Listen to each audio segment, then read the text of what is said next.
Home is the one place where we all feel safe, the walls around us, the doors we lock, the comfort of knowing it's ours. But what happens when that safety is shattered?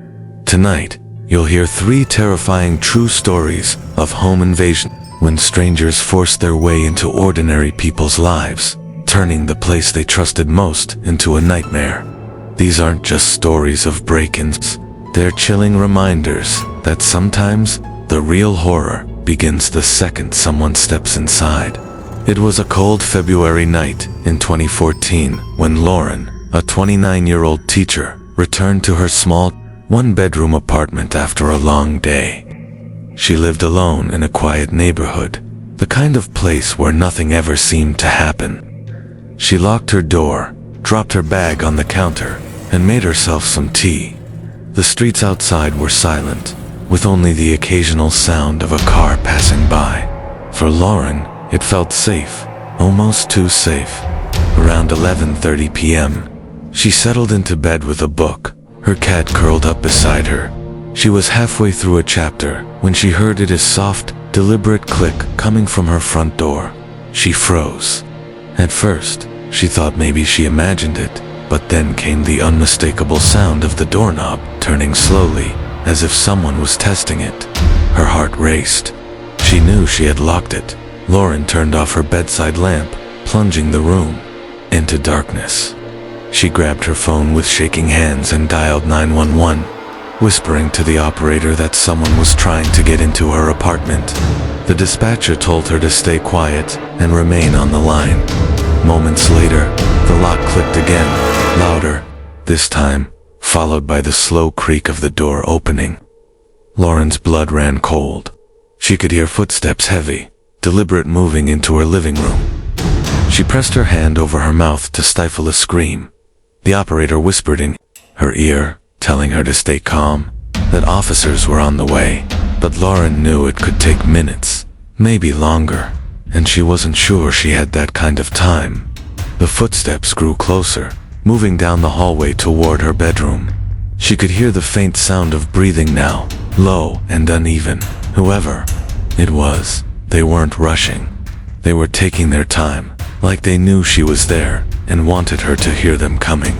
Panicked, Lauren slipped off her bed and crawled into her closet, closing the door gently behind her. She crouched in the darkness, clutching her phone, tears streaming down her face as she tried to keep quiet. She could hear the intruder enter her bedroom. The floor creaked under his weight, then silence. For several long seconds, she heard nothing. She thought maybe he had left, but then her closet door rattled. The man was trying the handle. Lauren bit down on her fist to keep from screaming. The dispatcher on the line was asking if she was safe, but she couldn't answer. Suddenly, flashing blue and red lights lit up her window. Police sirens wailed outside. The intruder cursed under his breath and bolted from the room. Lauren heard the front door slam shut as he fled. She burst from the closet just as 2 officers stormed into her apartment. They searched the place, but the man was gone. All they found was her front door lock, which had been picked cleanly. No forced entry, no damage. Whoever broke in knew exactly what they were doing. In the days that followed, Lauren barely slept. Every sound made her jump. She bought extra locks, security cameras, even a metal bar for her door, but the fear lingered. She later learned from police that a string of similar break-ins had occurred in the area. The man wasn't after valuables, he was targeting women who lived alone. In most cases, nothing was stolen. It was as if the intruder enjoyed the fear more than anything else, though. Lauren moved out shortly after. The memory of that night haunted her. She would never forget the sound of footsteps in her home, the slow creak of her closet door, and the chilling realization that the place she trusted most, her home, could be invaded at any moment. In the spring of 2008, a college sophomore named Daniel was living off campus with 2 roommates. Their house was an old rental, the kind where the floorboards groaned when you walked too fast and the windows rattled in the wind. It wasn't perfect, but it was cheap, and for 3 broke students, that was all that mattered. One Friday night, Daniel's roommates decided to head out to a party. He stayed behind, tired from a long week and planning to catch up on a few assignments. Around midnight, he was sitting in the living room with his laptop when he heard what sounded like a faint tapping on the back door. At first he thought it might be a branch swaying in the wind, but then the sound grew sharper, more deliberate. Someone was testing the lock. Daniel froze, listening. The tapping stopped, and silence filled the house. He tried to convince himself it was nothing, but then he heard it again, this time from the kitchen window. A soft scrape, as if someone was sliding something thin between the frame and the glass.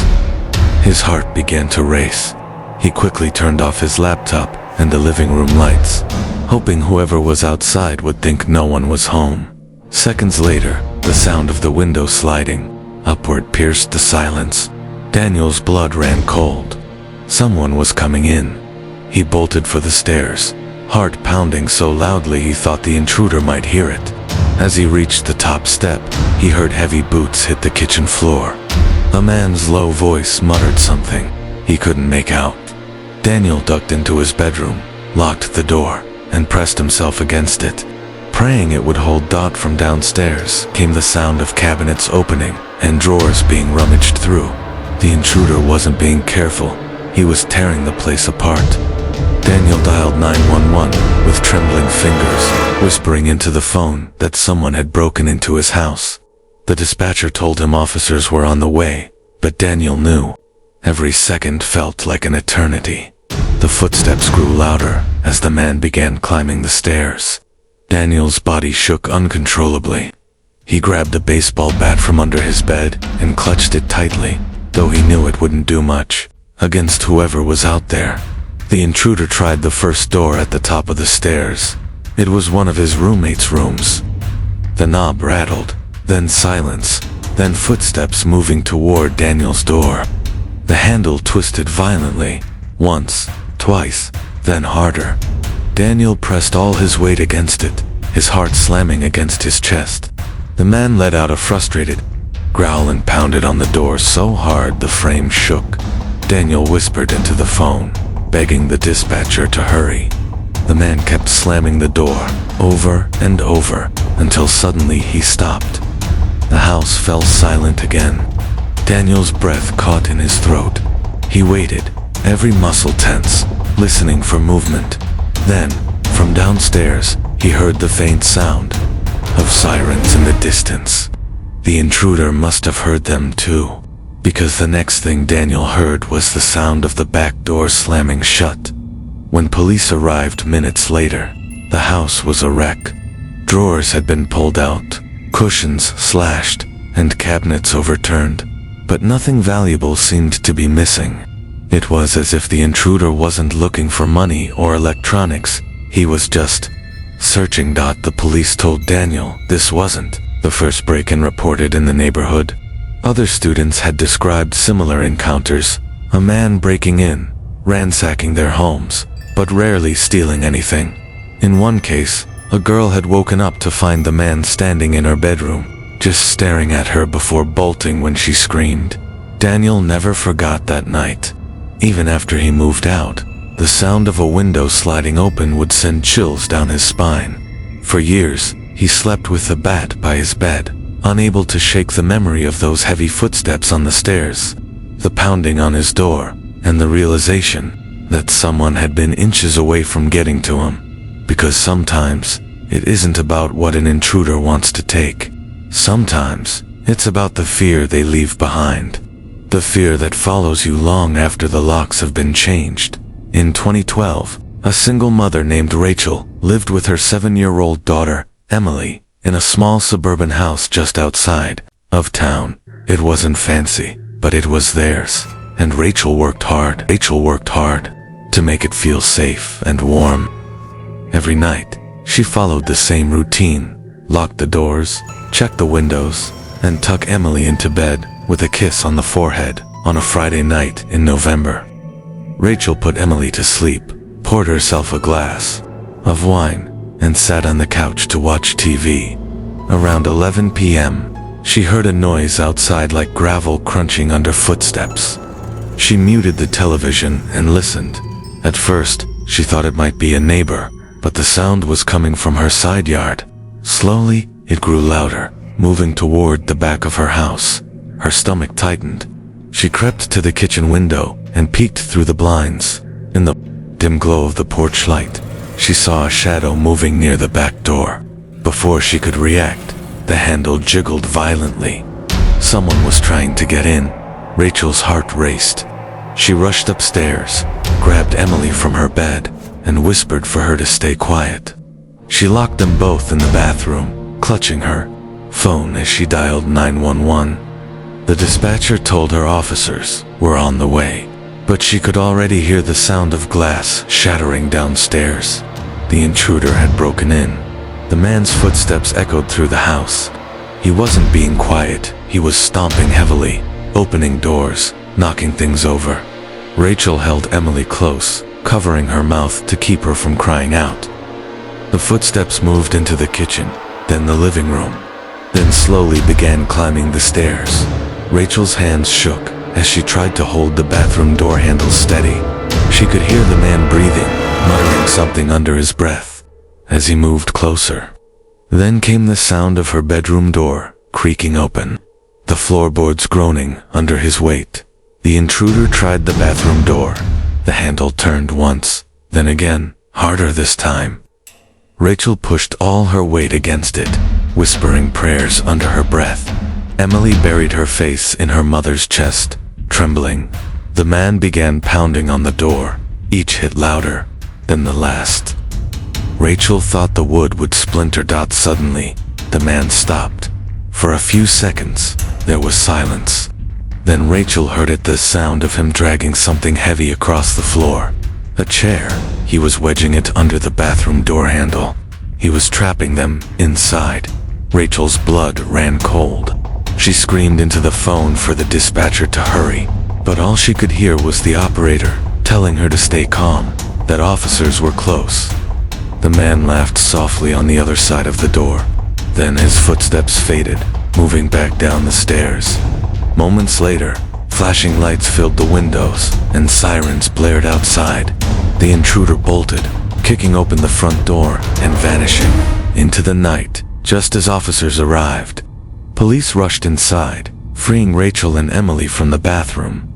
The aftermath was terrifying. The man had ransacked the entire house, drawers pulled out, cabinets emptied, even family photos torn from the walls. But just like in other cases in the area, nothing valuable had been stolen. It was as if the intruder wasn't after money or possessions. He just wanted to terrify them. Police later confirmed that multiple homes in Rachel's neighborhood had been targeted in the same way. In one case, the intruder had stood at the foot of a family's bed for nearly an hour before vanishing. In another, he left notes written on scraps of paper that simply said, "I was here."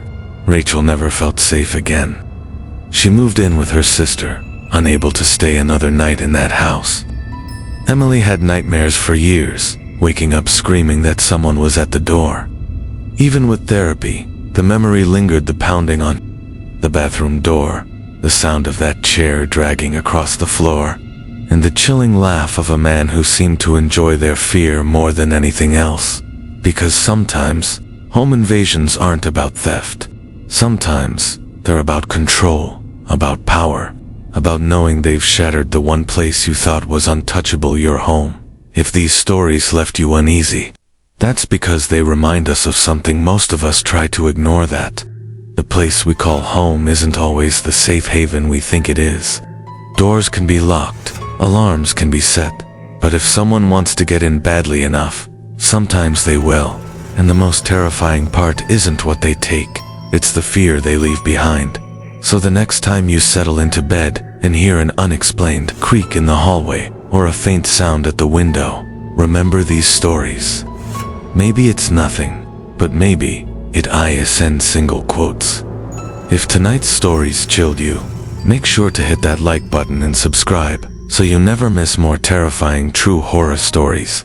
Turn on notifications, because you never know when the next upload might hit a little too close to home.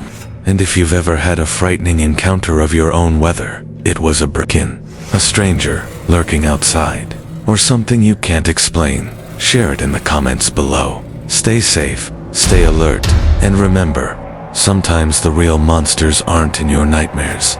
They're the ones standing right outside your door.